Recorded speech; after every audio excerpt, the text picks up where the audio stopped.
What is the area of research that you're busy with? Oh, right now I'm collecting data. I'm busy conducting interviews for my PhD study. Yes, but give me a synopsis. It's basically okay. I'm studying with the human sciences under the Department of Information Science. I'm a librarian by profession, and I'm evaluating the factors that affect accessibility in the What UNISA are you branch evaluating? libraries. What are you evaluating? Hello? You say, what are you evaluating? Accessible factors affecting accessibility to the online library services. Oh, okay. So you are evaluating the factors that where about? In the branch libraries for remote students. Okay, where about? UNISA. So what is are you looking at it in China, Japan, Pakistan, South Africa, New Zealand? Where? In South Africa, Oh, in the okay. uh, in the 13th branch regional libraries, if I may put it like that. 13. Regional libraries. Okay, where about are those regional libraries? It's all 9 provinces of the country in South Africa. Oh, But so I'm the focusing mainly on the students that cannot physically come to the library. okay. Please Yes. read the heading again, because I'm just jotting down to understand the topic. You're evaluating. Evaluation. Oh, is it evaluation now? Okay. I Yes. wrote there Oh, I evaluating. was just paraphrasing that time Oh, I so was it's an giving you. evaluation Yes. of Of factors yes, affecting yes, access yes. among undergraduate students. Oh, okay. Because that's Yes. what I was going to ask you about the units of Oh, analysis. Because if you don't say yes. it in full, remember, we won't know. So I Oh, was going to okay. ask you, that's why I was asking you, is it in the Asian continent or in the, okay, so it's amongst Yes, undergraduate yes, students, okay? yes. In the Undergraduate UNISA, students, undergraduate students all undergraduate students. no, it's specifically the College of Education. Okay, please quantify it again. So these are factors that affect access to College of Education undergraduate students. Come again? This undergrad is it access to or Yes. by College of Education undergraduate Access students? to access to online library services. By College of By Education. undergraduate, the title is, it doesn't specify like the college. It just says undergraduate students in academic branch libraries. And then, but the population is all undergraduate students from the College of Education, and also the Which branch College of librarians which Education are is being this? interviewed. Which College of Education is this one? In the UNISA, the University of South Oh, Africa. oh, okay. So it's Yes, UNISA College of Education. Okay. yes, If it's not said, we won't know. So it's UNISA College of Education. Do you see how specific explanation help in understanding your yes, discussion better? yes, Yeah, yes. that's what I'm saying. Give us a synopsis. A synopsis meaning just give us a gist of what it is so that we can interact with today's discussion better. Oh, okay. Yeah, so it's an evaluation of factors that affect or affecting access to online. Affect accessibility Oh, it's accessibility. Wow, it keeps of on changing a bit, Sina. Okay, accessibility of. So I okay, mean, it was let me evaluating. open Now it's my an evaluation. Hmm? yeah, it's okay. Let me open the exact title, ne?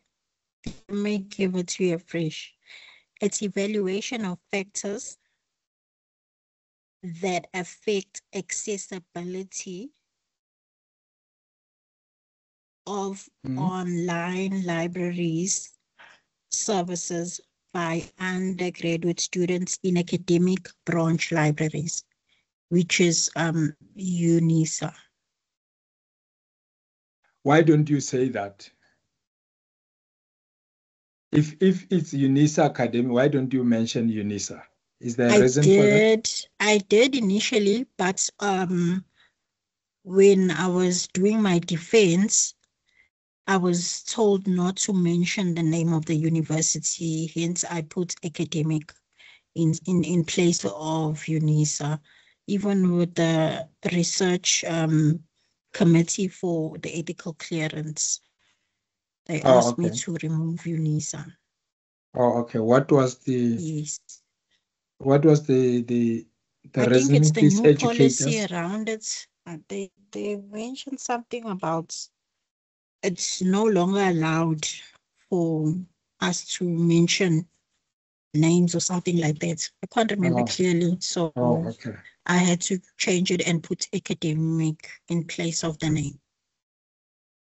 But in the study, it does mention UNISA and the College of Education and branch libraries. Oh, I see. So you Yes. said there's 19, did you say 19? No, 13. 13. 13. Oh, 1 3. Okay. So there Yes, is a yes. total, is it 13 libraries in the regions of UNISA in South Africa? Yes, yes. So what is the okay, when I look at the library the library and we say it's a regional library, as a person who might not know what a regional library, what do you define it as? Or how did you define it as?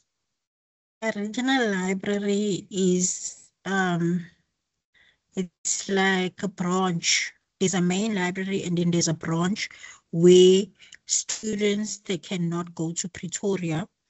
They can, if maybe they're based in Cape Town or Bloemfontein, then they have access closer to another library, but within UNISA. So that's basically a regional library.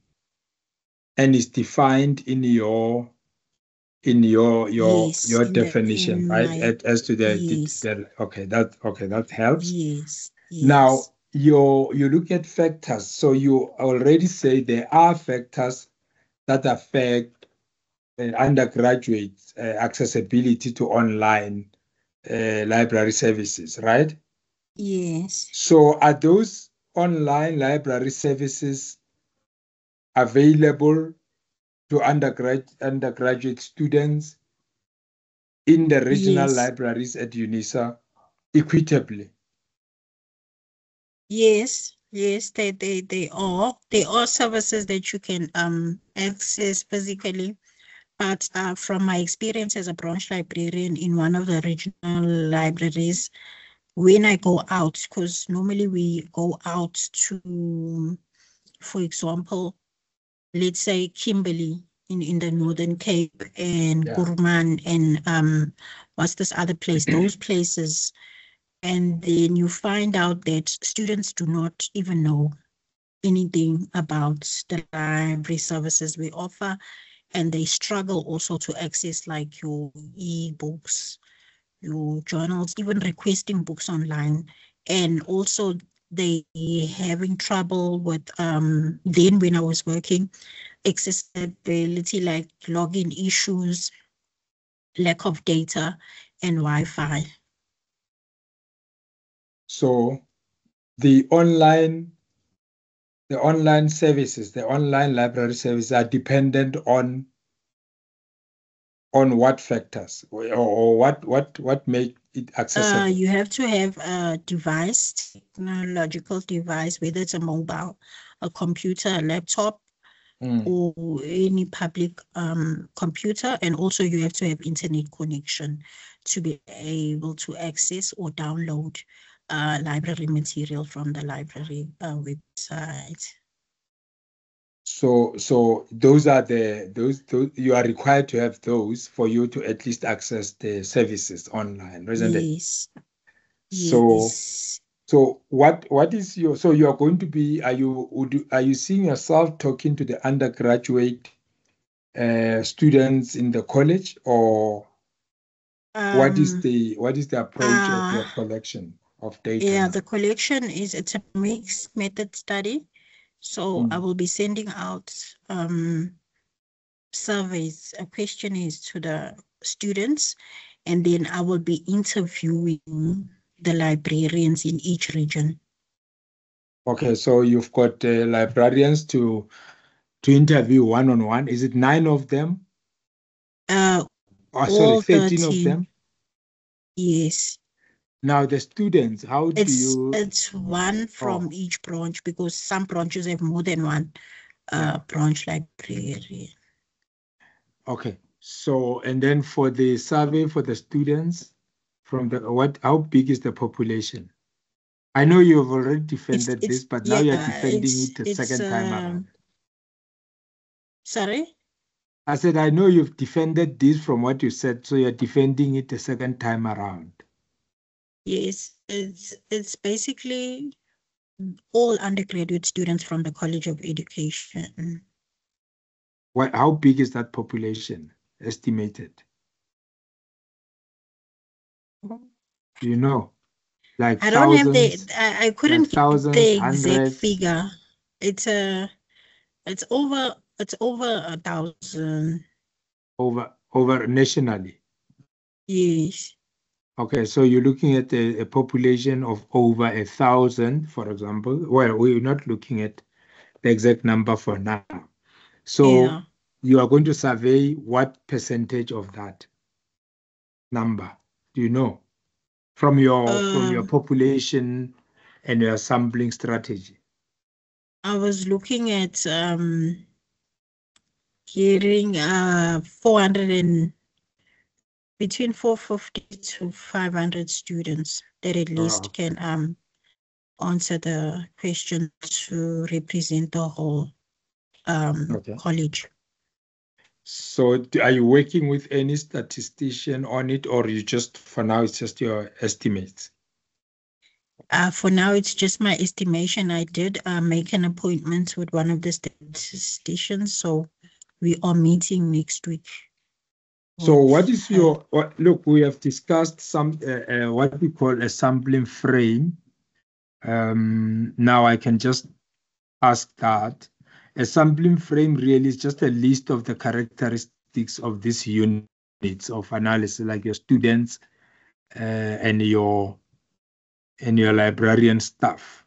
Now let's start with the students, the undergraduate students. What are the characteristics that you can look at for the students, the 1,000 students, for example? What are the? What are the characteristics? I'm talking about the sampling frame before you sample them. It's a list of characteristics that you can look at from the students themselves. So what are those characteristics that you can think about? It's students that just registered with NISA, new students, and also students that have registered before with NISA. So I was looking for like students that registered from 2023 to 2025.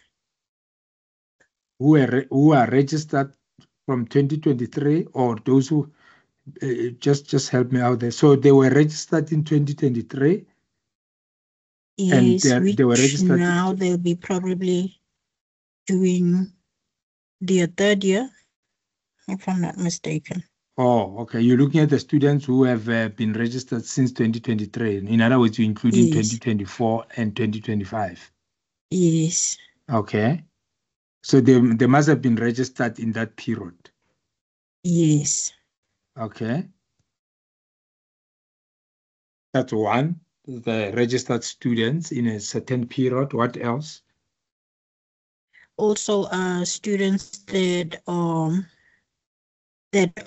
professionals. I don't know if I'm using the right word, but students that are working and students that are studying like full time and not working. So in your distribution of students, you're also looking at those that are full-time students and those that are employed. Yes. Okay. In terms of the trainings that they attend, because from the statistics and the past experience, most students that lacked literacy skills were from the College of Education, and they always had an excuse of they working, they teachers, they don't have time, and etc. Okay. So we're looking at those that are working. You've got the students that are working, students that are not, those that are full-time, those that are registered 2023, 24, 25 years. What else are we looking at? Just to list everything else that you can think about. But that's just what I looked at. There are also The students study. who might And who those might be also, those who that might be male and female. Okay, those also that, yes, male and female, and also those that are don't have access to the physical branch library, like they live in the outskirts. They can't travel. It's like four. Maybe they have to take like 2 taxis or something like that to get to the regional library. So how do you access those ones? Because that's your question is factors. Your interest is on factors that basically affect accessibility. So how do you access those ones? Because remember, the issue is from ICT. From ICT. Okay, what do you mean? The addresses can determine how far they are from the regional. Like, for example, the regional libraries in the Midlands, it's in Rustenburg. In Rustenburg, the Midlands consists of Northwest, Free State, and Northern Cape. So the Northern Cape people cannot travel to Northern Cape, and Free State people cannot travel to. So you're Rustenburg looking at to use the library. you're also assessing. Are you also assessing distance? Distance or distances that sort of characterize the library, the regional library. So in other words, because remember, accessibility can mean something else. So you are saying if the library is sitting at this area, you're going to look at the communities that are and how those communities get. Because I mean, it may be that I have to how use 2 they taxis. access the services from where they are. Yeah. Yes. So remember, I can get 2 taxis, but it does not necessarily mean accessibility problem. It could just as well be the distance. So are you also going to measure distance issues? No. Am I making sense to you? So in other words, the fact that I may be using 2 taxis as an example yes. may not necessarily may or may not necessarily mean accessibility is an issue. Yes. Because it may be that I've got affordability, but it's just that it's a distance. Okay, all right. I have to. So you're going to factor in distance. Huh? No, not really, because basically it is about the remote students that are struggling. Because if you are close to the, for example, if you're close to the Rustenburg Library, you stay in, let's say, a Porch or Mafike, then you do not have access to Wi-Fi. or data, then you can easily go to the Mafikeng computer lab to use the computer and the Wi-Fi to access the services, even though there's literally no library there. So I'm not sure if you're getting me. Or distance. I don't think, I think it's my line, so I apologize. I was saying. Yes, I didn't. I think you cut off. I was asking, I was saying, and this from I'm saying, if you look at the 13 libraries, I'm saying, is the one of the issues that you're going to test to do with distance or not? In other words, the distance for people, yes, the distance, for students, or for graduate students to travel to the library. You're going to look at that? No, because guys, I don't know, because remember, I should be mentioning this because remember we're making assumptions, but in reality, we do have partnerships with public libraries for those that cannot take 2 taxis to get to the yes, but remember your research. Yeah, is your research then going to say? I mean, I'm just throwing it out there just for understanding. Yeah. Is your research then going to test what are the distances, or that has already been determined that where the distances is 2 taxis that students have to take, then there's a public library situation? That's my question, because I want to understand. Yeah, that has already been determined.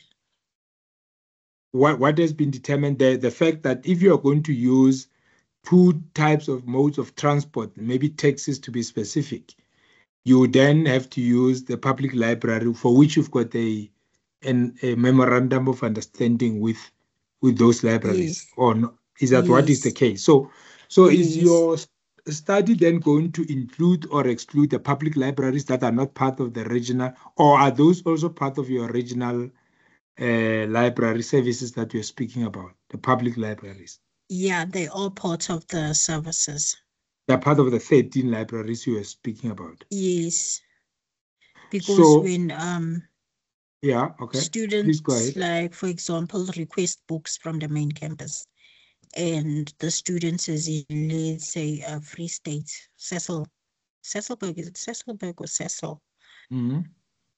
Then they can use the Sasolburg or Cecil Public Library for the courier to get there and collect the book from there, and they can also return it to that public library, and then the courier collects it from there to the main library in Pretoria.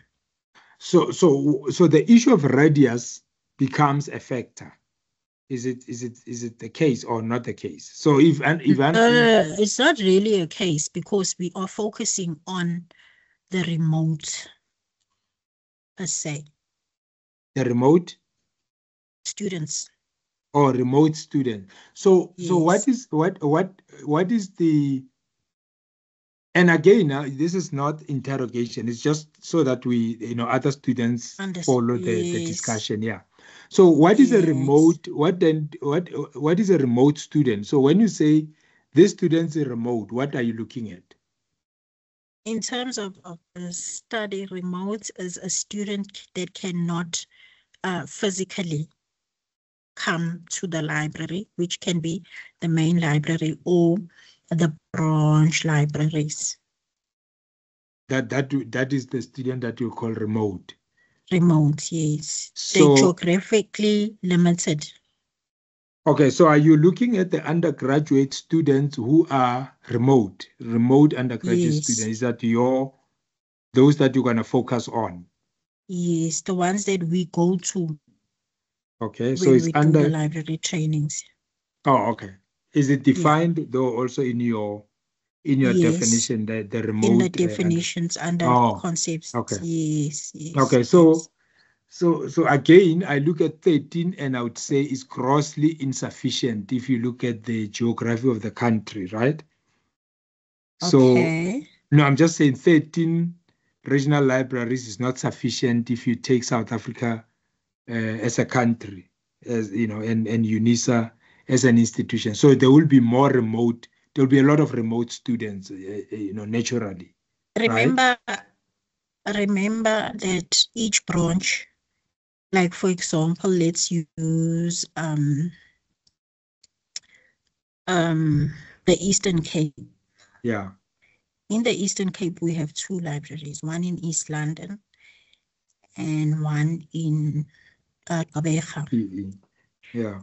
Then those students that cannot physically go to East London, like maybe, let's say they're in Buffalo City, or Elusikisiki, which is like very far. Yeah. Then those students are the ones that we go to. We used to go to them before, you go out to them. Yes, to do the trainings and orientate them and some stuff. But then after COVID, things changed due to financial constraints. We mostly do them now online, since the university is providing Wi-Fi and NSFAS is giving out laptops. And we have partnerships with the public libraries as well, that students can use the facilities in those libraries. You know what So it does kind of represent. You know what I like about what you're saying, Sina? You are actually only a student. Oh, hello? sorry. I think there's a lag, but my apologies. I think it's on my side. I'm saying what I appreciate. Yeah, I think what I appreciate is that on your presentation, clearly, and I can sense that you are working with the base of UNISA, and also you're a student, so there's like, okay, as a student, you understand the environment that you are looking into broadly, but you're also looking at the work that you do as a UNISA employee. Am I right in understanding it to be that way? That you yes. Oh, okay. So you are working for the institution now. Yes. Oh, okay. So maybe talk not from the script now. Just try to help me out. So basically because I don't understand the environment as well as you would do, and maybe the other students on the platform. So from a research point of view, you are now going to conduct your study in terms of those undergraduate students who are in remote communities that may have factors that are impacting on their access to library services.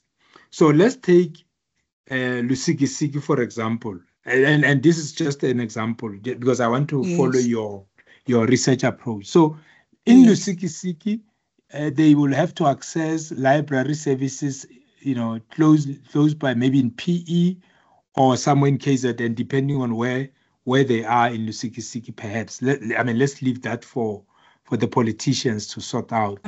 So when I'm in Lusikisiki and the library is in East London, it's too far for me to reach East London. So that's where it starts, right? So it's too far, you won't reach East London. Therefore, you are part of the study that Sina is doing in relation to access to why you cannot access the libraries, because it's just too far geographically.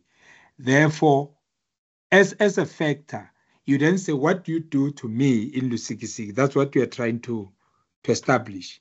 So you bring the library services to Lusikisiki, or you train us in Lusikisiki on accessibility.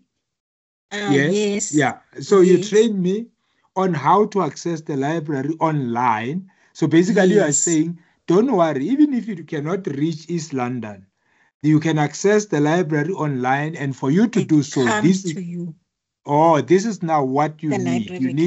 You need the device, you might need a laptop, and you need access to internet, the Wi-Fi. That's where you come in. Yes, and you have to be registered as a student in order to have the because you use the MyUNISA logins to log on to the library. Oh, I see. So you train them on accessing library even if you are in the remotest of the communities that you live in. Yes. And But I then, also train yeah, the public librarians. If I'm not there, they know how to assist the students, maybe, for example, to request a book. Where the public library exists. Yes. Oh, okay. So for that student, not only should they be registered, not only should they have a gadget or a device, but they must also have access to internet. Yes.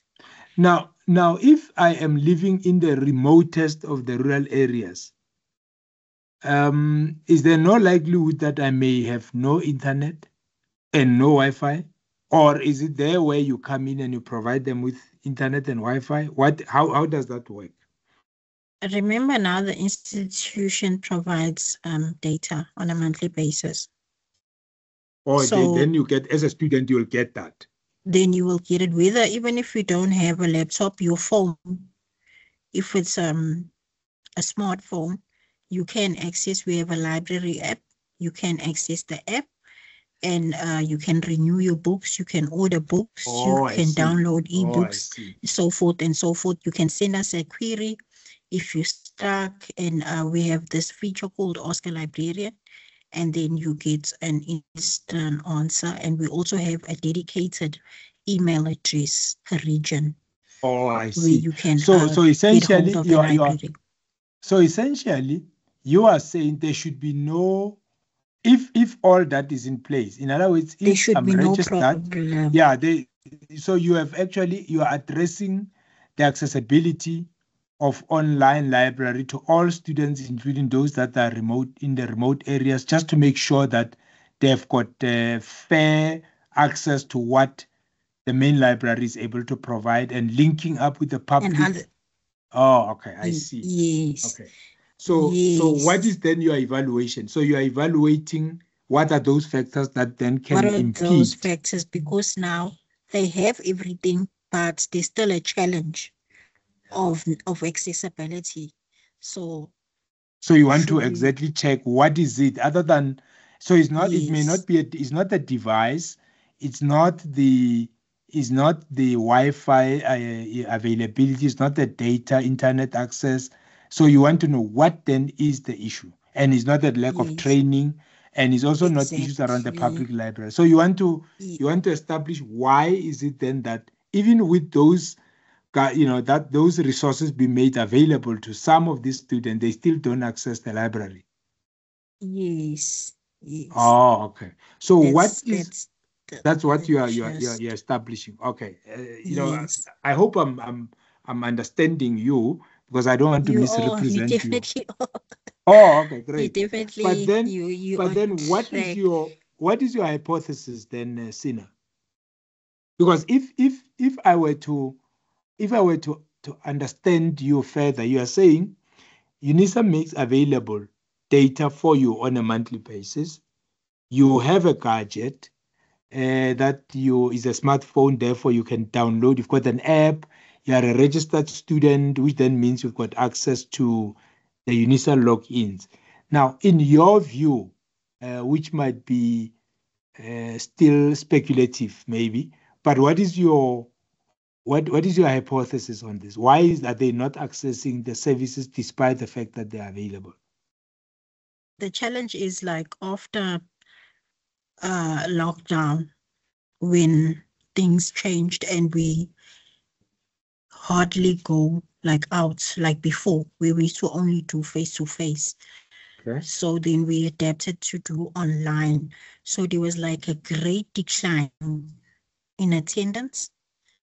And then we had also a whole lot of queries of students not being able to access. And you'll find out after the lockdown, you say? Yes. Oh, I would have thought that it would be better now than it would have been. There was a decline, a huge decline.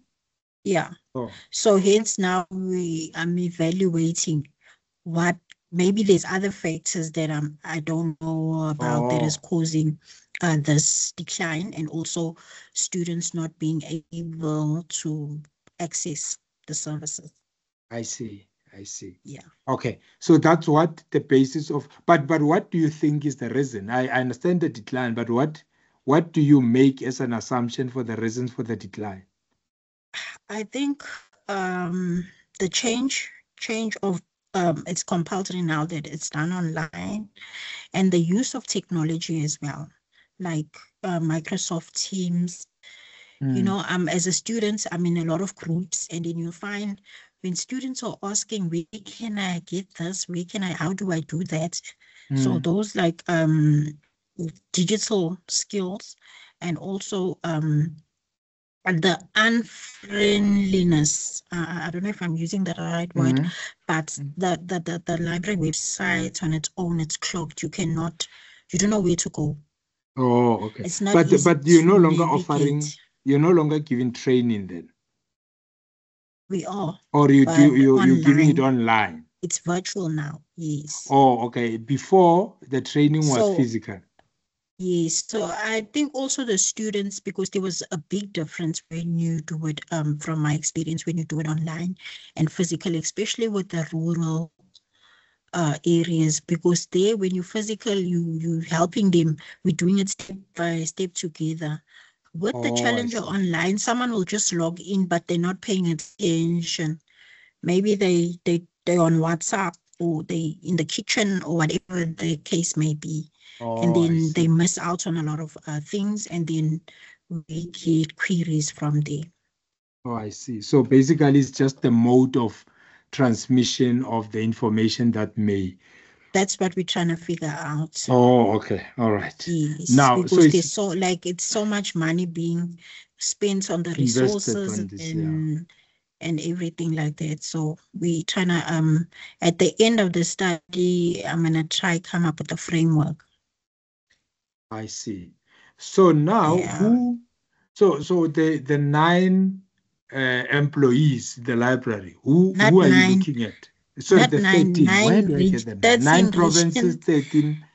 Nine Yes, and provinces, the in each 13. region, Hmm? there's more than one person, Yeah, but what I depending want to on the know is who's capacity. this?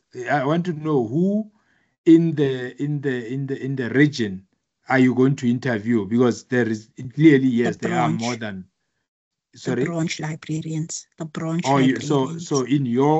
in your study you will be talking to the branch librarians. Yes, they're the Okay. ones that directly work with undergraduates and conduct the trainings and everything. Do you think it's necessary, and there's nothing wrong in doing it?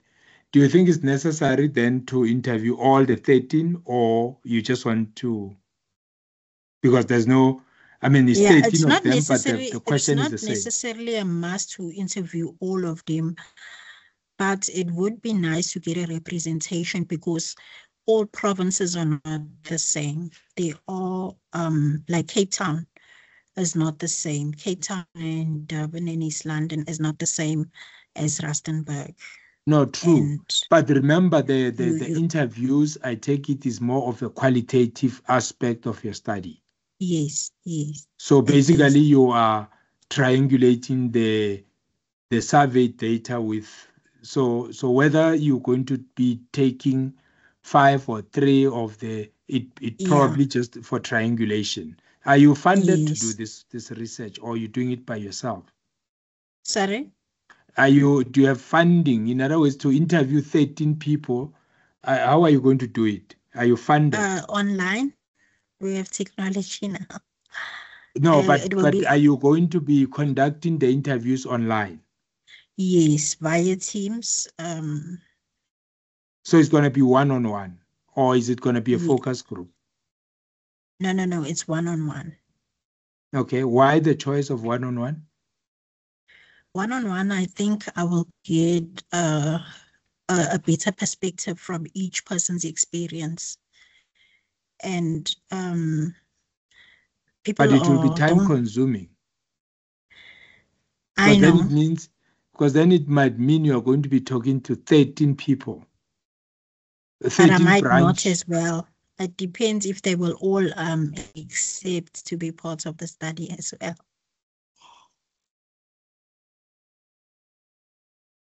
Oh, okay. So basically, the 13 is you're just projecting that you might interview less than that. Yeah, it's Oh, okay. it seems Now, interview is okay. not that complicated. Yeah. Eh? The what? I mean, with the Teams, I did do a pilot with some of the librarians on Teams, and the interview took like 30 minutes to 45 minutes. Yeah, what type of an interview was it? Structured, unstructured, semi-structured? It's structured. It's structured. So you're doing a questions. structured interview. Yes. Did you ask all of them or the questions or just few of them? For the pilot, I didn't in the process of asking, I realized that some of the questions are not necessarily relevant. Yeah, so you then this amended study. them accordingly. Yes. Okay, so how many questions did you have? I had like 17. Wow. That's a lot. But it was changed because I think some of them were a bit irrelevant. Others were like a repetition, like, but you just asking. Oh, okay. So you reduced them from Yeah. 17. You reduced them from 17 to what after the pilot? So like 8 questions. Oh, okay. Did you in the Yes. interview then post the pilot, ask all 8, or there was no need to go all 8 of them? Yeah, that's when I realized there was no need. Because you'll find out that when I ask a question, the librarian will already answer the question I'm about to ask again. So that was also another benefit thing I picked up. Okay. So now I'm just waiting for the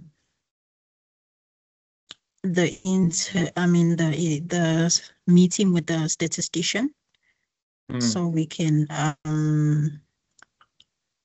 do the questionnaire, because I did send it before, then she was on leave, and then she asked me to make major changes. So I did it. So now we're just gonna finalize and see what's what, and then I'm gonna show also the pilot.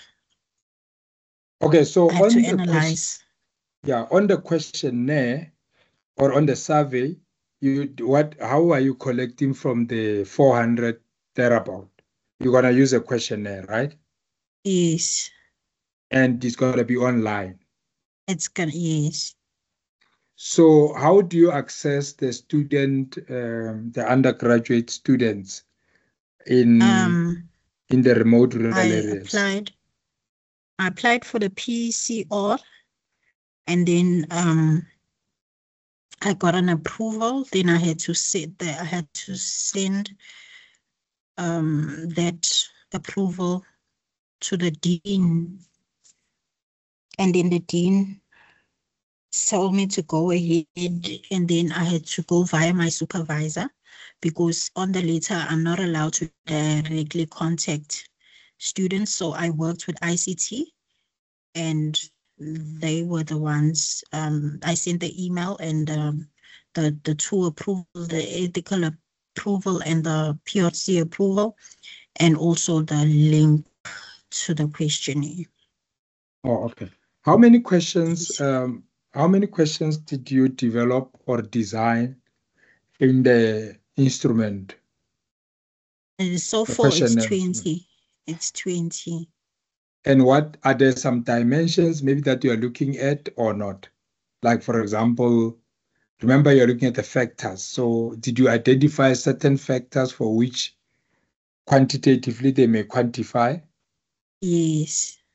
What are those? The services, the types of library services that they use online, and how often do they attend the trainings? Have they attended the trainings?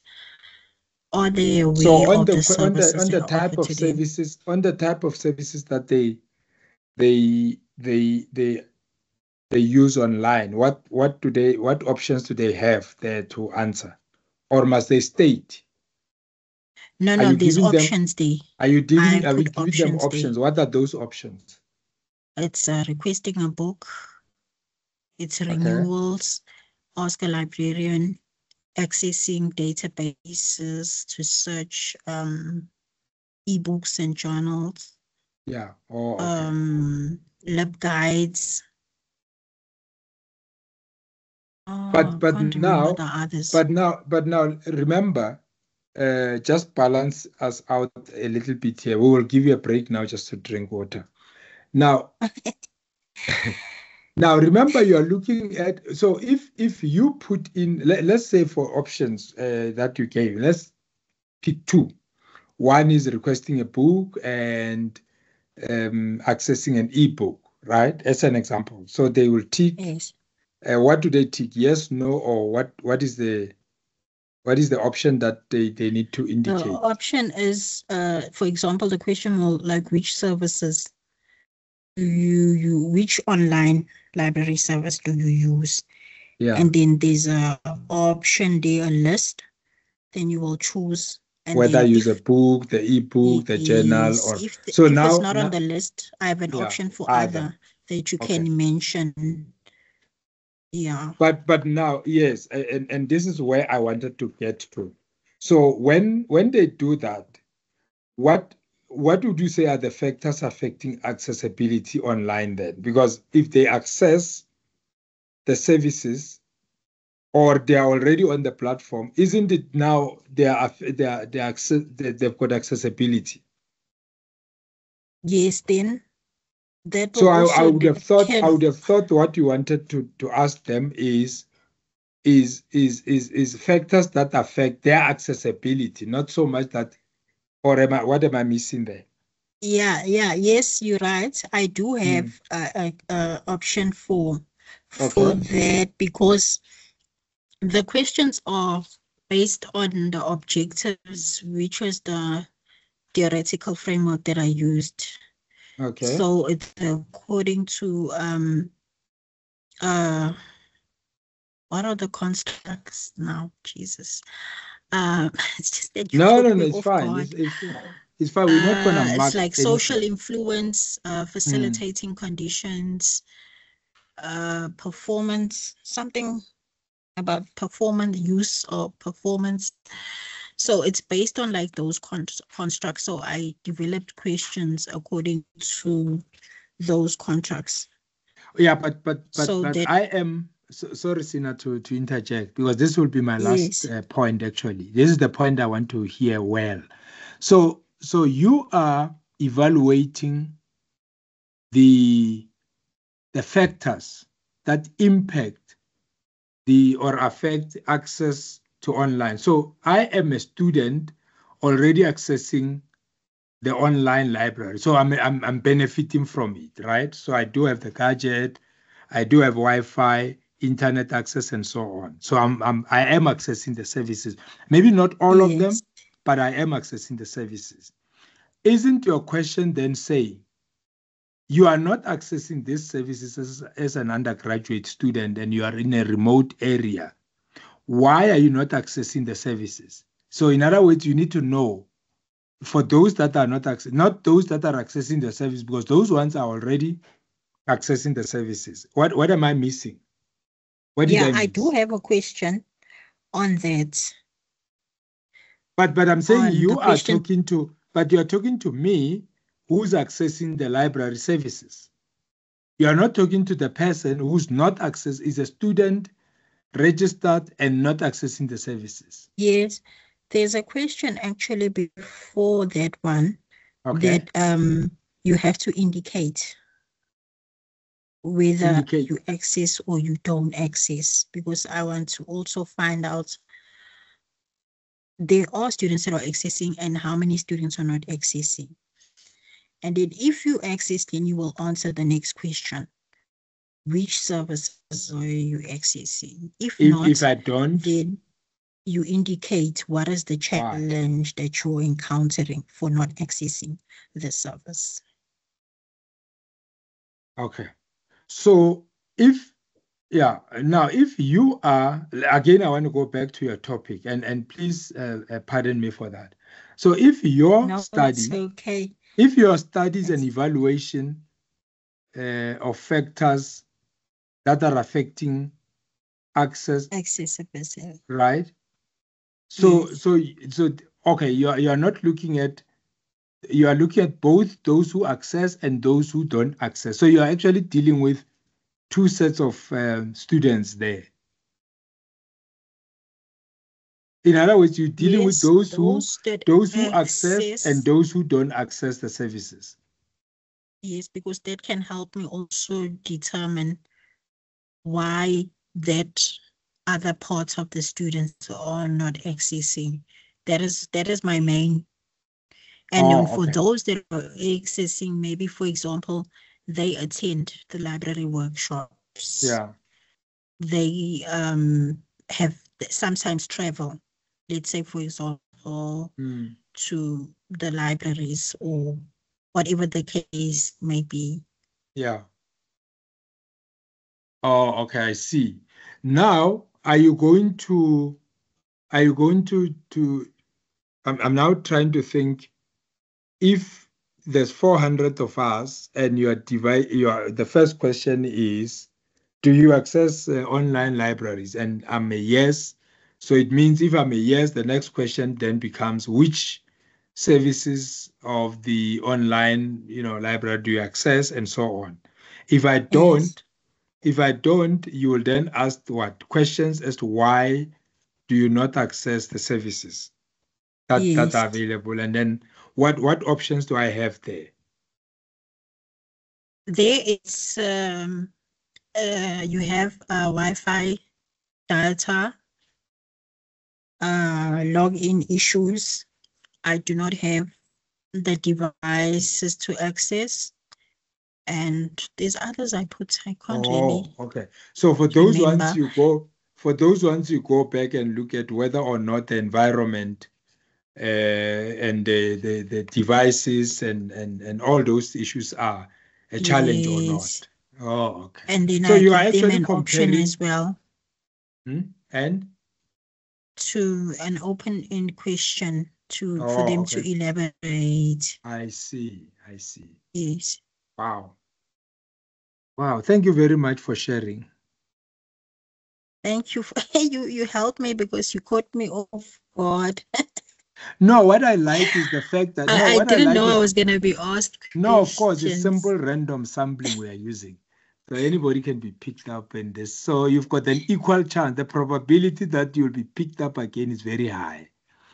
So we use probability sampling. But what is beautiful about it for me, Sina, is the fact that you are beginning to get into the accessibility principles of education and resources and so on. So I think I like that idea that you've picked up on the remote students, as well, because it simply say what makes it difficult for you to access the information, because with your gadget you should be able to do anything else, and that may actually just propel them to understand that sometimes you don't need more than what you have to achieve certain grades in education, because you need to have made available resources and everything else for them to access. So I think it's a good and the question is, why don't you make use of these services? Now here are the students on this platform that we are talking about. Do they access the online, because it's not for remote, the online library services is not for remote students only, isn't it? Yeah, no, it's for everyone. Do you want No, I'm saying the online is for everyone. Whether you have access to. Do you want to do an online quickly and find out? Sorry? Oh, no, I was asking, do you want to do a quick survey here to determine how many students on this platform make use of the platform? If not, why not? Oh yes, there's someone already Don't you answering want to saying find they out? Don't you want to find out of the students on this platform already that now that yeah, they understand it's about now that somebody can create a poll. Okay, let's check. I don't know if I Stella, how are can you? because I'm not the organizer, but the organizer can just create a poll, and then the poll can and find indicate out. people can No, answer sure. I'm yes. sure he's listening, but let's listen to Stella. Stella, how are you? Even Togozo here says they agree with the observation. Although it is convenient, its current format, there can be an enemy of progress. You see, if I understand Togozo correctly, it's the look and feel of the website. Oh, okay. It's a challenge. So please shout on that. I mean, the question is there's two sets of students here. One, those who access online services. Two, those who don't. Now, first you need to say which one are you? Are you the one who access? And if so, which services? If you don't access, you are the one who do not access. Why are you not accessing the online services that are made available to you to assist you? So please let's get Ntokozo to tell us where she belongs. The quick one. Good evening, Prof. Good evening, Prof. Can you hear me? Yes. Yes, you're audible. Yes. Thank you for sharing. So I access the library on 5 days a week. It's not user friendly. So I look for test books, journals to read, and yes, I do. I'm an active user. So you are one of those who have you been trained? Yes, I've gone through the training. It still isn't. Oh, so for you, the input that you may, if you were to be sampled, yours is that you find the app not user friendly. Yes, the library portal is not user friendly. Yes, it's not user friendly. So it might be the factor that affects. There you have it, Sina, that maybe it's just not about training and the fact that it's available. It could also be user friendliness. So that's very valid. But I see there's another point by because even in the pilot, one of the librarians did mention that they also, when I asked them what's their perception, what they think could be the challenge, and they also spoke about the interface of the library websites. Yes, that it's just clustered. You don't know where to go once you get there. Then you've got a question to develop on the user friendliness of the that's so that's another important question to consider because the user friendliness of the people who use things that are simple and easy to follow. They've got because it saves them time and so on. So maybe think about a question around that as well. Okay. Yeah, because you can measure the user friendliness from how. Statistician. Yeah. Okay, but there's another comment that is it Mapamba. Go ahead. Good morning. Good evening to us. Good morning, everyone. Sorry. Good evening. Sorry. Good afternoon. For us, it's good late after, in the day. Good evening. Sorry. I don't know what happened to my mind, but it's okay. No, I thought you are on the other side of the world. Yeah. We thought maybe you're in another country. Yeah, go ahead. No. I think it's just a mistake that I did. All right. I wanted to comment a bit about online library because I still remember when the university through email says we must submit our topics. Then from there, what happened was I submitted my topic. Then they gave me a list of link to access not only the library in terms of UNISA library, but it ranges across different days. I can say like this to say there is a science journal. There is also, is it Springer, something like that. All those ones, they only need you to like use your email from UNISA, right? From the moment you are going to access, you access using UNISA as the university, and you just enter your login details. The moment you have done that, you can access any textbook. You can access as well.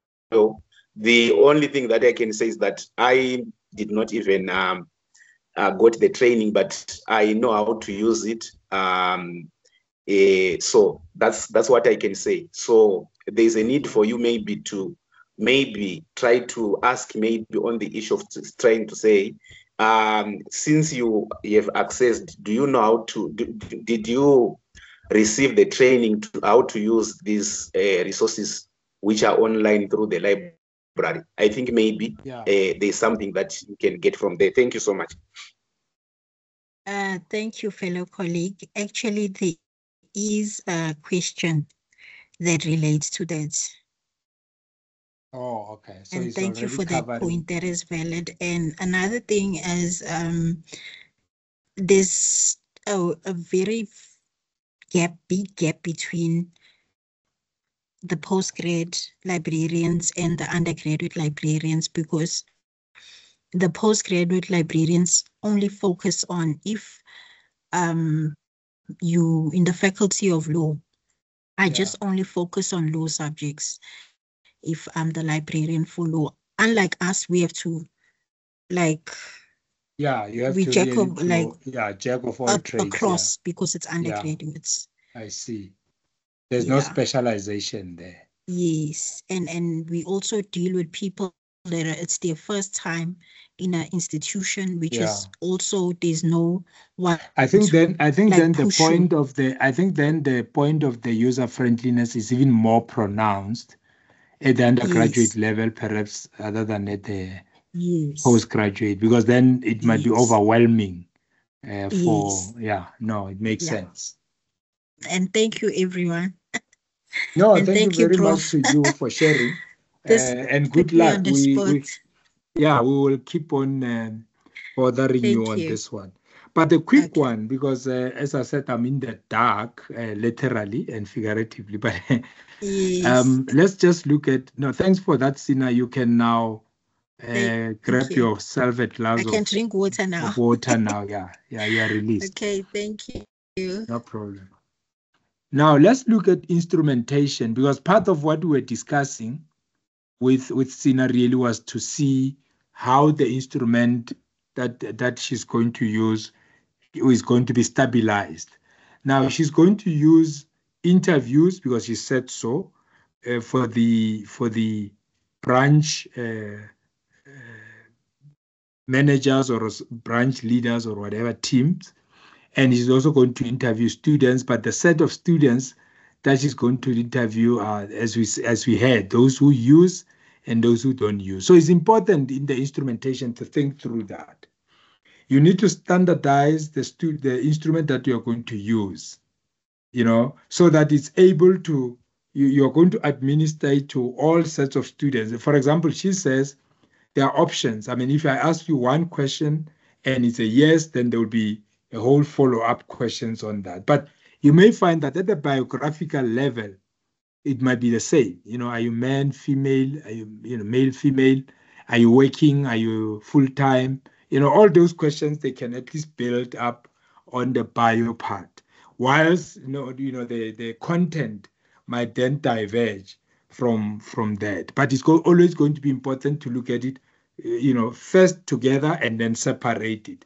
And so will be at the branch level, that you look at who is heading the different branches, and all that information would already been part of the background or the introduction of this information. Now, what we're trying to do also is about reliability. We spoke about this, but I just thought it might be important to look at it again.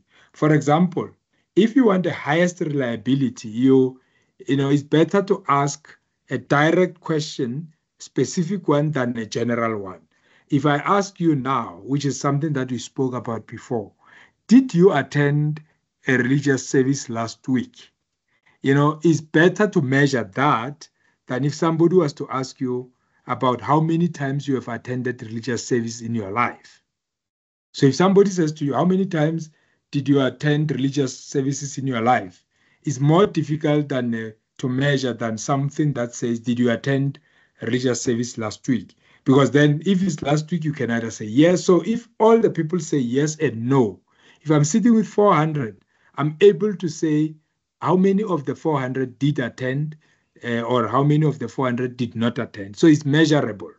So please remember that the questions that you are formulating needs to be able to do that just for reliability to be achieved. Because reliability is concerned with the questions of stability, consistency. So in other words, when you've got high reliability, we say it's whether or not the results of the study are repeatable. So if I take your study and I go back to the undergraduate students in the remote areas, I put those questions, I may come up with almost similar kind of answers because you would have standardized your questions, and also you would have looked at the reliability. So reliability is to do with the consistency of the of your study. But remember, the instruments that you are going to measure, the instruments that are designed to measure social and psychological characteristics, like, for example, why do you not use the library? It could be social and psychological. They tend to be less reliable than those designed to measure physical phenomena. So in other words, you are talking to people here. You are studying people, and you are studying environments that are more, living within the context of social and psychological. So they are less reliable than if you were to study natural or physical phenomena. Just be mindful of that. But it is important to remember the reliability principle. Validity, on the other side, does not carry the same connotations in qualitative research that it does in quantitative. Now, because SINA is going to be using both methods, because it's mixed methods, qualitative and quantitative, one may have more emphasis on the validity and reliability, especially the quantitative one, whilst the qualitative one does not really have a lot of validity issues that she should worry about, nor it is companion to reliability or generalizability. So at the same time, she wants to generalize because she's got quantitative, whilst also when you look at the qualitative, there's no need to generalize. But because it's a mixed method, both measures will apply. So if you look at reliability really, validity, it is the extent to which an empirical measure adequately reflects the real meaning of the concept under consideration. So all what you want to know is, I am going to look at what are those factors that are affecting the online library accessibility by undergraduate students in the remote area. That's what she's interested in. So that accessibility is what really is going to be a factor. So the impact of that. In other words, why are you not accessing? And those that are accessing, perhaps, is how much of this are you accessing? And if you are accessing 50, 20, 70%, the question is, why are you not accessing 100%? And as we said, there are already questions that can be built additional to what is already there.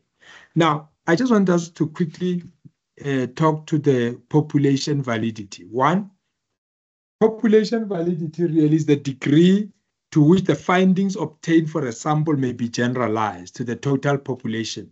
Now, when you look at the population that she's talking about, as an example, she may then say, look, having looked at all the 13 regions and dividing my students into those that are working, not working, those that are male and female, those that are accessing and not accessing, maybe I'm able to generalize to the extent that it covers all the undergraduate students in other in other communities that I may not have reached in terms of my sampling. So population validity really is just to say you've got a sample that represent students that are in the undergraduate environment, meaning they are both here in this region and that region. They are both, you look at them as to those who access, those who don't access, and those who are employed, those who are not employed, male and female. So you are able to look at all those characteristics and say, if this is then representative,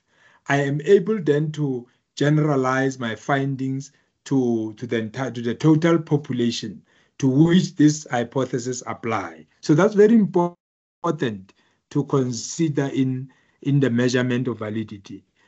On the other hand, if you look at the ecological validity, this one is more generalizable to all circumstances that are implied by the research hypothesis.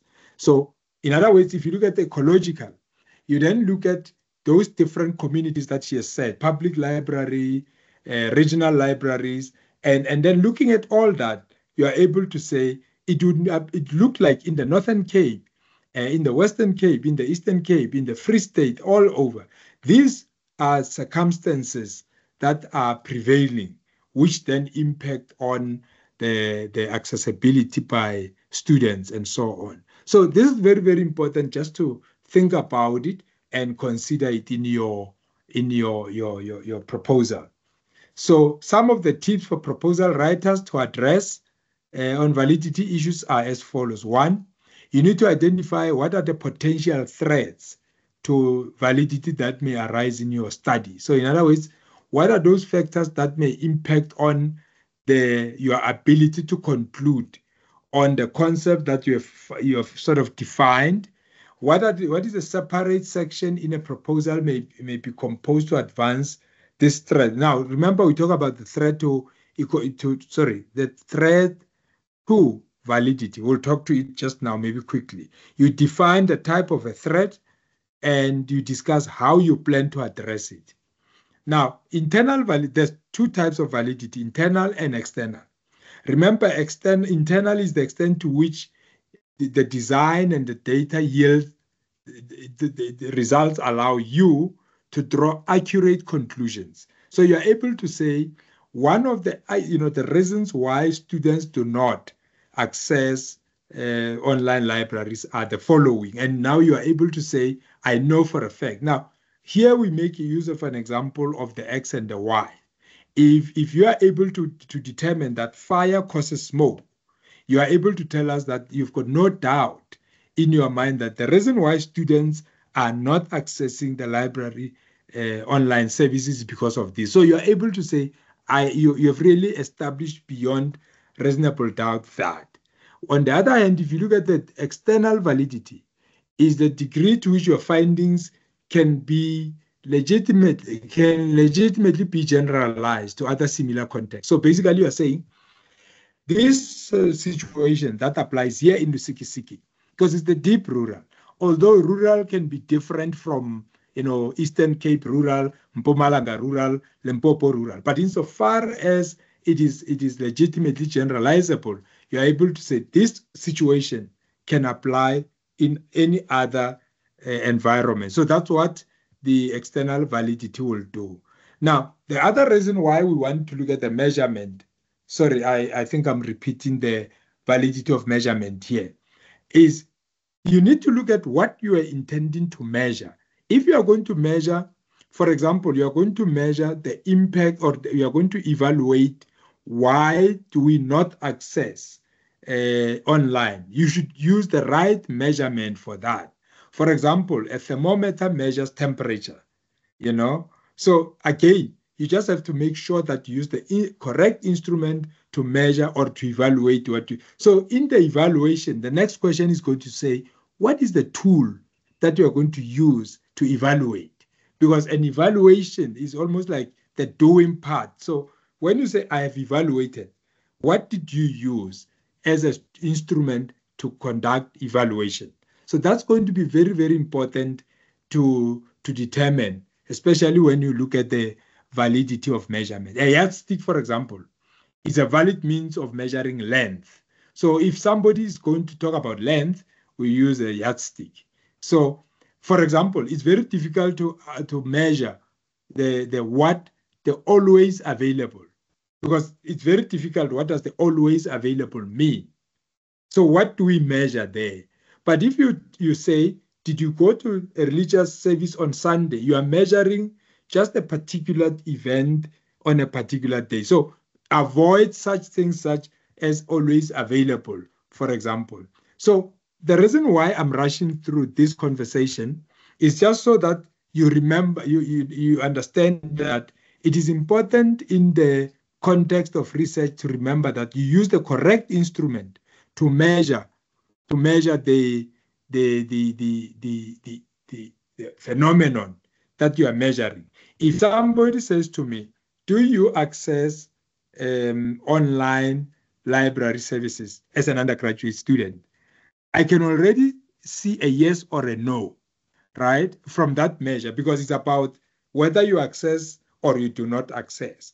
So, and I think that question was already asked. Do you access or don't you access? If you do access, what are those services that you access? But because I don't have to list them, they come already pre-listed. I may actually access all of them. I may access some of them, and I may access none of them. So that's basically a measure that I can see even before we go through the questionnaire itself. So those are the kind of issues that I think they become very, very important in the context of the research project that we're talking about. But remember what we are looking at here is that you need to put your questions in a very simple way, that if a yes is needed, you need to put a yes. We have not gone to a point where we say perhaps there's a formulation of a statement where, and I think that question is going to be answered when Sina meets the statistician, because once you say, okay, here are now the dimensions. Let's use maybe 5 dimension: agree, disagree, strongly agree, and I don't know. So maybe that will be when you're formulating those, those 5-point Likert scale. So a statistician would then be able to load all those answers into a particular program, that when the answers come, you are able to quickly just put all of them and say, how many yes do I get? How many no's do I get? But remember, the constant factor will be the number of respondents that you got from your response. As we said, it's also respondents. As you said, on the other hand, you also have questions that you've prepared, structured questions that you've already prepared for the branch managers or branch heads of your libraries. They will then be able to give you qualitative answers, some of which will corroborate the answers that you may have received via the filled up questionnaires or the surveys, which then it's that corroboration on its own, including the literature that you have used, talks to us about triangulation. So you may then have already triangulated your data, which then creates a lot more, accuracy and improves your reliability and validity of your study. So to me, that is actually a great work that I can foresee already there as well. So triangulation is very, very important. I think you need to mention that, because I'm hearing you saying you're going to do both. But again, there is a point that you are raising, and we can ask you to look out for it. Because I was asking you, are you going to interview all the 13? And yay, nay, but in your proposal, it sounds like it's still a yes. But I think you said you'll be guided by, how things turn out. If you are not going to be interviewing all 13, and you've got planned to interview all 13, but due to, a point of saturation, you realize that, I asked 1, 2, by the time you ask the third, the fourth, the seventh, person, you realize that, I'm actually getting not any new insight. It's almost like there is a similar themes that are developing. We say in research, you may then, have reached that saturation point, in which case then there might be no need for you to go to all 13. So again, it's just a point to say it's not necessary to always say if you plan to talk to 13, you must talk to 13. If it gets to a point where, at the point where you realize 8 or 9 have given you everything else, you can stop. But at the same time, you must be mindful that as a researcher, because you are doing this work voluntarily, you must always be respectful to people's time and so forth and so forth. So there's no harm, again, in talking to all 13. So that to me is just a summary of the discussion that I wanted us to have today in relation to validity, because it's very, very important to look at issues of validity, internal and external. But please read a little bit more on those as well, just so that you are able to look at your own studies and say, how do I improve on my internal validity and external validity? Because when you look at a conclusion, we want a conclusion that says, having done your proposal, having put on your literature review, your purpose and objectives, your hypothesis, your methodology and method, your approaches, and now having population sample, and having collected the data, you are able to say this data has concluded that the following is the result. Because remember, you're also driven by data. You're actually saying, I'm sitting with, I wish it can say this, but it's actually pointing me the other direction. So as a researcher, sometimes you're outside that and you're only able to reflect, on the data that is in front of you. We use, when you talk about internal validity, we use this quite a lot about court environment, where they say the evidence that is before you as a judge, are pointing to the point, are pointing out that you are either guilty or not guilty. So as much as you may have a view around the sensitivity and everything else around the evidence, it's almost like pointing to the fact that you are not guilty. Now, in a court of law, of course, they use the measure of beyond reasonable doubt. But in research, we say internal validity. We know for a fact that, everything being equal, you are able to point that here, this is the reason, the relationship between, the relationship between variable A and variable B has been established beyond doubt. And that relationship can either be a positive relationship, can be a negative relationship, or could be no relationship, whatever it is.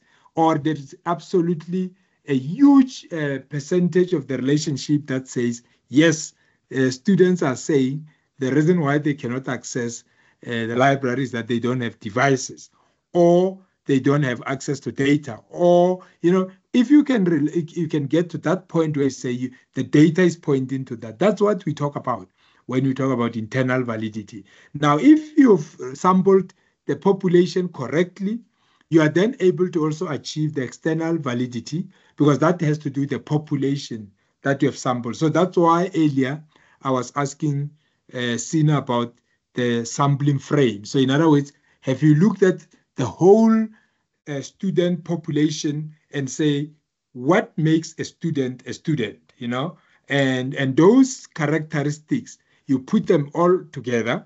And when you've got all of them and you sample them, then you are able to say this sample represents the entire population. Therefore, when you make conclusion about this sample, because it represents the entire population, you are able to generalize to that population, because it represents me. When I look at that population, I see myself as a student who's in the rural environment, having difficulties of accessing the library physically, therefore relying on the online platform to access that. So basically, that's what she needs to work around, a lot more on, so that you've got, a very good number of students who are working, good number of students who are full-time, good number of students who are perhaps registered in 23, 24, 25, whatever the case might be. Now, when you have done all that, and again, other factors that may be necessary, so you are then able to say, well, who am I missing here? You might find that maybe they are disabled students, maybe they are students with disabilities, Maybe there are students who've got other challenges and so on. So if you can address all those, we are then saying you have done that which is a representative of your population. Therefore, you can generalize. And quantitative study is, likes, because it's statistics based, likes that principle of generalization. And when you take then the qualitative one, as I said, to corroborate it, and you use the literature, you may find that now you are enhancing the quality of the work that you have done. And at the PhD level, I think it's well within your means to do that. But at the end of the day, remember, it's about solving this problem and encouraging a recommendation for the university to solve, or for students to have better access to the online services that you are looking at. I'm going to pause here. I was saying I wanted to pause at that point because I thought as students, we still have an opportunity to go back, look at our work, and maybe decide how much of this work, my own work, talks to the internal validity and the external validity of, because that really talks to the extent which you are able to say. I was saying each study that we are, any one of us are doing on this platform will talk to variables. Remember, the dependent and the independent variables, to the extent that those variables influence each other or relate to each other. So you need to go back and say, what am I meaning to achieve? Dependent will be necessary to look into, because at the end of the day, that's what your study is all about. Establishing the relationship between the independent and the dependent variable. Now, we did not go into those conversations with Sina, but if I were to ask the question, she would have said, maybe accessibility is the variable. And again, students' accessibility to online would have been a variable. But then the question is, which of this should be independent and which of that should be dependent? Now, her conclusions is going to be based on three areas. The results are going to be built on three areas. There are three things that your study will have to make conclusions on. One, it will be on the units of analysis. In this case, I see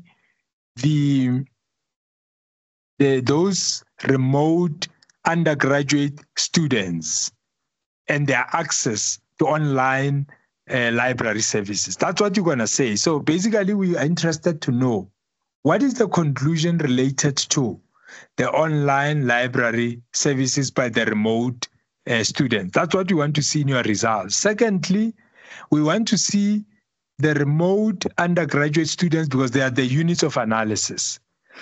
So we are interested in them because they're a unit of analysis.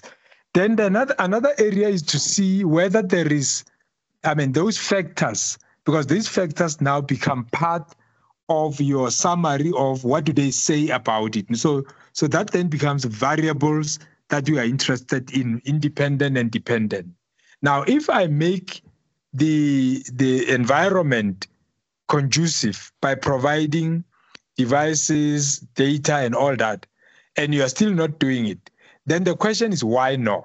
So that's what the results are going to be looking into. So not about, the fact that maybe Lusikisiki is the remotest of everybody else, not about the Northern Cape is better than the Western Cape. That's not what we're going to be looking at in your results. Your results are going to be pointing to what do remote students say about access to online. So you see why it's important to create internal and external validity issues, so that your findings are not all over. You are measuring the access to the library. So if they said, well, we access journals, we access books, you are even able to tell us that the majority of the students perhaps use more journals or books or e-books or whatever. Why? Because that's also important to establish the extent to which the university needs to invest in resources. What resources are more accessible to students and so on. And because they are undergraduate and you are asking them about training, the number of students that may or may not have been trained can also give you a point, indication of whether or not training assist them in accessing the library, the services that you are talking to. So you could ask them direct questions around training and not training. Now, this is just an example of what we're trying to look at when we talk about internal validity. And I think today, one example that has been shared by Mapamba and Nontokozo was perhaps you could look at the user friendliness of the apps and the system itself. Because yes, you trained me, but nobody said when you train me, then I will have access to it. And I think another aspect of it that you also spoke about, Sonia, was the issue around virtual training vis-a-vis the physical training. Now, given the fact that if you are coming from a remote community, you may actually be overwhelmed by using a gadget such as a library app, when maybe all what you have seen in your life was not even a physical structure called a library. That may also maybe come on to say the training is good, sounds good, but I may actually be sitting in that training and being wowed by how well this discussion, when all what I'm looking at is like one day I may actually be like Sonia, talk like the way she speaks. So again, that may also delay or impact on how you communicate with, how you may want to communicate with the users so that they can be optimum use of the library services. So it is not easy to, and this is why we're saying when you look at social and psychological factors, you need to be mindful of that unlike a natural science, here you've got a lot of fluidity when you work with people. So it needs to be mentioned that you are maybe comparing whether the online or the physical. I think you're already suggesting that the situation was much better when there was training that was physical, because you could actually hold some of those students by hand, and maybe the usage at that time was higher. What are you doing? You are comparing periods as well. And that's also very important in terms of your problematizing the situation that you are dealing with, which is, I would imagine, you would also add that in your problem statement, because there must be statistics that show a decline after COVID. It's not because there was a problem with COVID. It could just be when you migrated into the virtual platform. And again, people get overwhelmed. Now, if students from undergraduate students are overwhelmed, it's not that they don't want to use the platform, and it's not that they've got a problem with the device. It's not that the problem is that they don't have data. It could as well be that, we are scared. We've got our own phobia and fears, because this is a totally new environment for them. It is an environment that they may actually say it's a city environment. Now, again, it tells you maybe the extent to which the investment needs to go into it. Because a child perhaps who's at a city may actually, and has the library behind him or her, may actually not physically go into the library, even at an undergraduate level, because they might have already gotten used to the interaction at the platform that are virtual. That's very important. Now, this is the reason why I was trying to say this work that you are doing is very, very crucial. And it's very, very crucial in terms of accessibility, not only of the library, but I think in terms of just access to ICT overall in the country. So that is what I wanted to say in relation to internal and external validity. But we're not done. Maybe there's one or two comments. Sina, let me give you the first bite on what we've just said, because I think you were generous today with giving us your time on this aspect. Any reflection on your side? I was saying to you that having been so generous in sharing your story, and now that you were speaking quite heavily with, breathlessly about internal validity and external validity, and the fact that your conclusions are going to be based on the units of analysis, which are the undergraduate student, the remote areas, and your internal validity, which is then the accessibility to online. I was saying, what do you have to say as a parting shot on the fact that it was your story that we're working on today? Thank you. From this, I really learned a lot, and I think I also have to revise some of my questions, and as the colleagues also added and advised, and you advised. So in order for it to be reliable and be valid, I have to relook at the questions, but that will also help me once I meet with the statistician next week. Thank you. Do you, in your question, sorry, this is now a delayed question, you can ignore it. Do you, in your question, have those that are based on the 5 scale or the 7 scale? I'll just use scale now because I don't want to be technical. Like those that you agree, disagree, strongly agreeing, and so on. You have those ones? Yes, I do have. Oh, okay. Those ones, I always find them very interesting because when you listen to, there's no politician on this platform. Oh, by the way, research, you can research anything, including politics and everything. Everything can be researched. So there's no no-go zone. I find that it's very interesting that, sometimes politicians say, I agree strongly with you, or I disagree strongly with you. I don't think they actually use the degree or the Likert scale, or I think it's just a point of emphasis.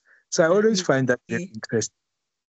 But I'm sure in your case, you're going to look at disagreement, those who disagree with your statement, or those who are going to disagree strongly, or those who are going to agree. Remember, sometimes agreeing is not a good thing. It's just positive, but it's not necessarily a good thing. So, yeah, I always find that very, very interesting.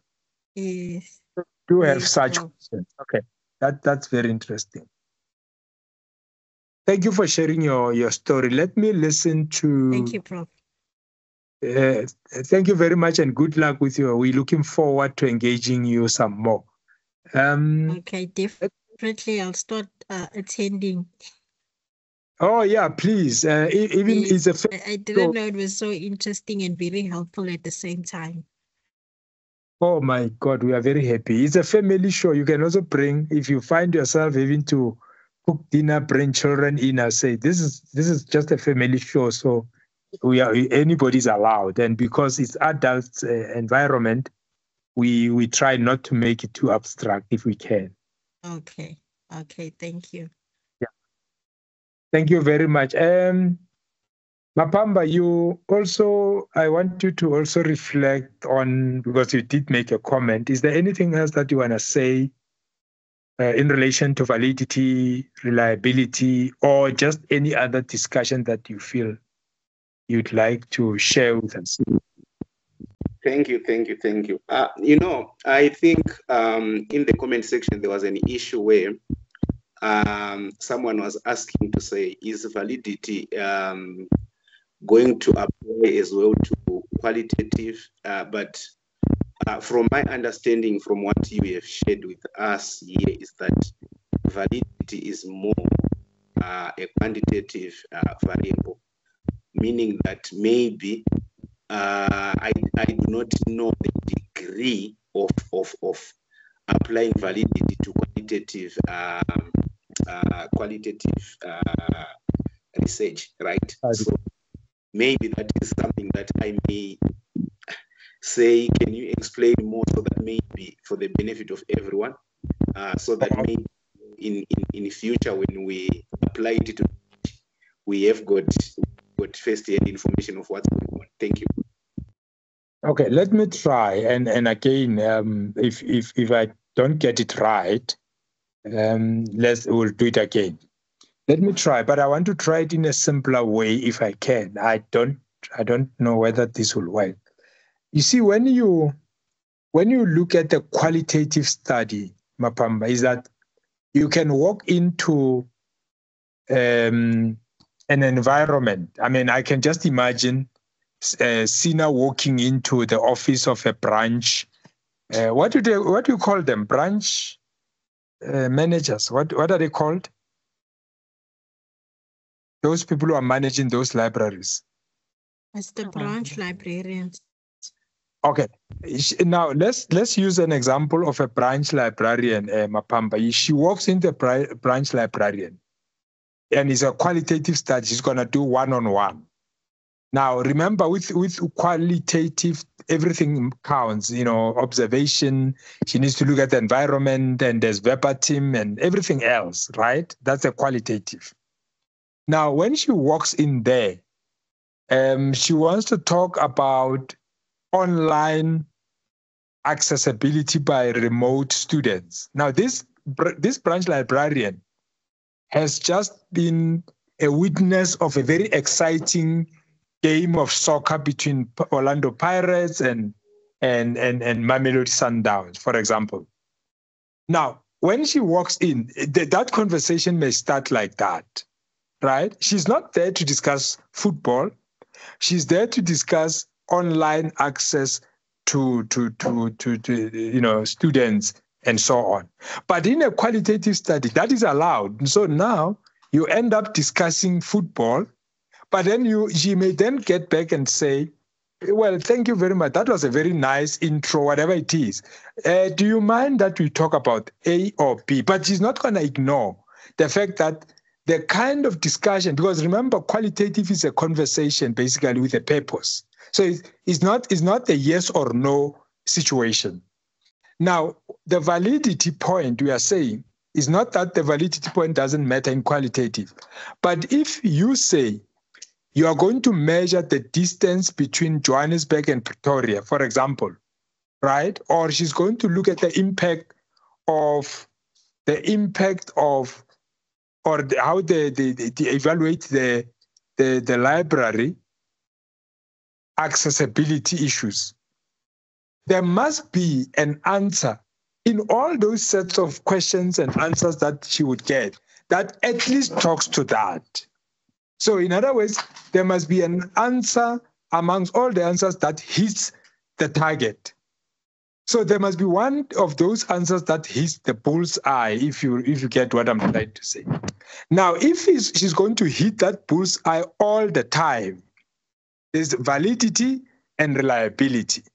Now, one question is, that question must be so accurate that in answering it, she's able to deal with the evaluation on the impact, or on why is it that we are not accessing the library. That's the question. The crux of the question is they must tell you why.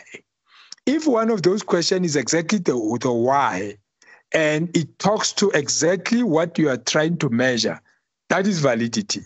So as much as you'll talk about everything else in a qualitative study, in a quantitative study, you need to go to the bull's eye. So we are saying it may happen that some of those questions are not necessarily hitting the bull's eye. I mean, you ask a person and they talk about everything else, they miss the boat. That doesn't mean it's wrong, but it could mean it's not valid. Now, that is why you need to craft your questions to be talking to what you want to achieve all the time. Of course, you can miss it by miles, and you can miss it all the time. Now, reliability just simply say you do it consistently. And again, we use the example where we say if you do something over and over, you should actually be expecting the same results because you are doing it over and over. Now, in validity, we say at least one of those questions, if not all of them, should be hitting the target. So hitting the target is what your research is about. When you are researching factors, at least those factors, when we address them, they must actually give us a better use of the library. So consistency is to do with reliability. The hitting of that target, it's like you are now saying, I'm not there just to hit the target, but I'm there to make sure that I hit the target all the time. So if I've got 10 questions, all these 10 questions should lead me to hitting the target. So the point of validity and reliability is very important, but it does not necessarily make your research wrong. For example, the last time we were saying, if you want to study anxiety, the questions that you're going to have to craft must talk to anxiety. But sometimes you find that students are able to do questions of anxiety and stress and mental health all together. And of course, that is not wrong, but it may actually not be addressing anxiety. Why? Because in the way that the questions are crafted, maybe they talk to stress, they talk to all sorts of problems other than anxiety. So your research will make conclusions of these variables, except that perhaps they may not be so conclusive insofar as anxiety is concerned. So when you talk about validity, we just say hit the target. Make sure that one of your questions or all of your questions are accurate. They are accurate insofar as your objective is concerned. So you need to make sure that when you develop them, or when you develop the objectives, you are very clear on what you want to achieve. Your purpose is not to go and talk about everything else, although that will matter, because if somebody is talking to you and all of a sudden the phone rings and so on, that may affect the way the environment is in a qualitative study. But that doesn't matter in a quantitative. The fact that I take your questionnaire and I answer it in my car, and part of it, I'm now in my bedroom, in the kitchen, and in a dining table, whatever. That doesn't matter in a quantitative environment. But it may matter in a qualitative environment, because you as a researcher there, you're sitting in and you're seeing what you're seeing, nonverbal cues, everything else that you can imagine at that time. I may not have answered your question, but at least this is the best that I can suggest for today. So it's not inconsequential, but it is important. Maybe not to the extent that it's as important as it is with the quantitative yes. Did I try, Mapamba? Please tell me I did. I think you have explained it in a way that I did go to my research proposal to check whether my objectives are going to give me something that I am looking for now, to say, is it going to lead to, because I'm just looking at them now to say, I'm trying to see if there is something that I can get from what you were talking about. Thank you very much. Okay, I'm glad. At least it's not